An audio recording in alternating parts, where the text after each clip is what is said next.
السلام علیکم ناظرین۔ حلال جانور کے وہ 7 اجزاء جن کا کھانا ناجائز ہے۔ حلال جانور جب شرعی طریقے سے ذبح کر لیا جائے تو اس کا سارا گوشت اور تمام اجزاء حلال ہو جاتے ہیں۔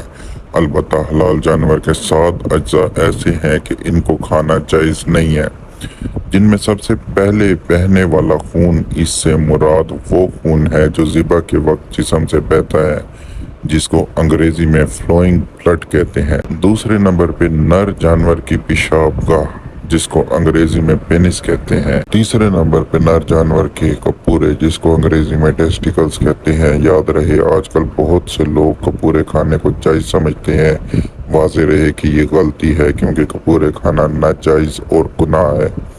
چوتھے نمبر پہ مادہ جانور کی پیشاب گاہ یعنی فرج، جس کو انگریزی میں وولوا کہتے ہیں۔ پانچویں نمبر پہ نر اور مادہ جانور کا مثانہ یعنی پیشاب کی وہ تھیلی جس میں پیشاب جمع رہتا ہے، جس کو انگریزی میں یورینری بلیڈر کہتے ہیں۔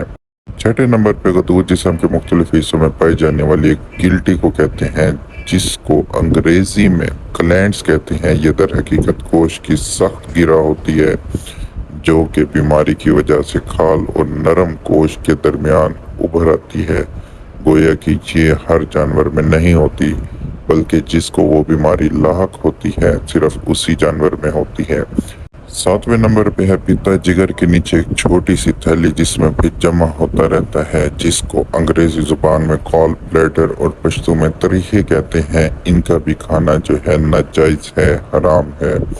اس حوالے سے ایک مسئلہ پیش آتا ہے کہ بعض حضرات کو حرام مغز کے نام کی وجہ سے یہ غلط فہمی ہوتی ہے کہ یہ کھانا بھی ناجائز اور حرام ہے، حالانکہ درست مسئلہ یہ ہے کہ حرام مغز کھانا حلال ہے۔ یہ ان 7 اجزاء میں سے نہیں کہ جن کا کھانا ناجائز ہے، اس لیے اس کے حرام اور ناجائز ہونے کی کوئی معتبر دلیل نہیں۔ واضح رہے کہ یہ حرام مغز جانور کی پشت کے مورے یعنی ریڑھ کی ہڈی کے اندر سفید رنگ کا گودا لمبے دھاگے کی شکل میں ہوتا ہے۔ اس کے علاوہ حلال جانور کی اوجری کھانا بھی حلال ہے، اگر خوب پاک صاف کر کے کھایا جائے تو۔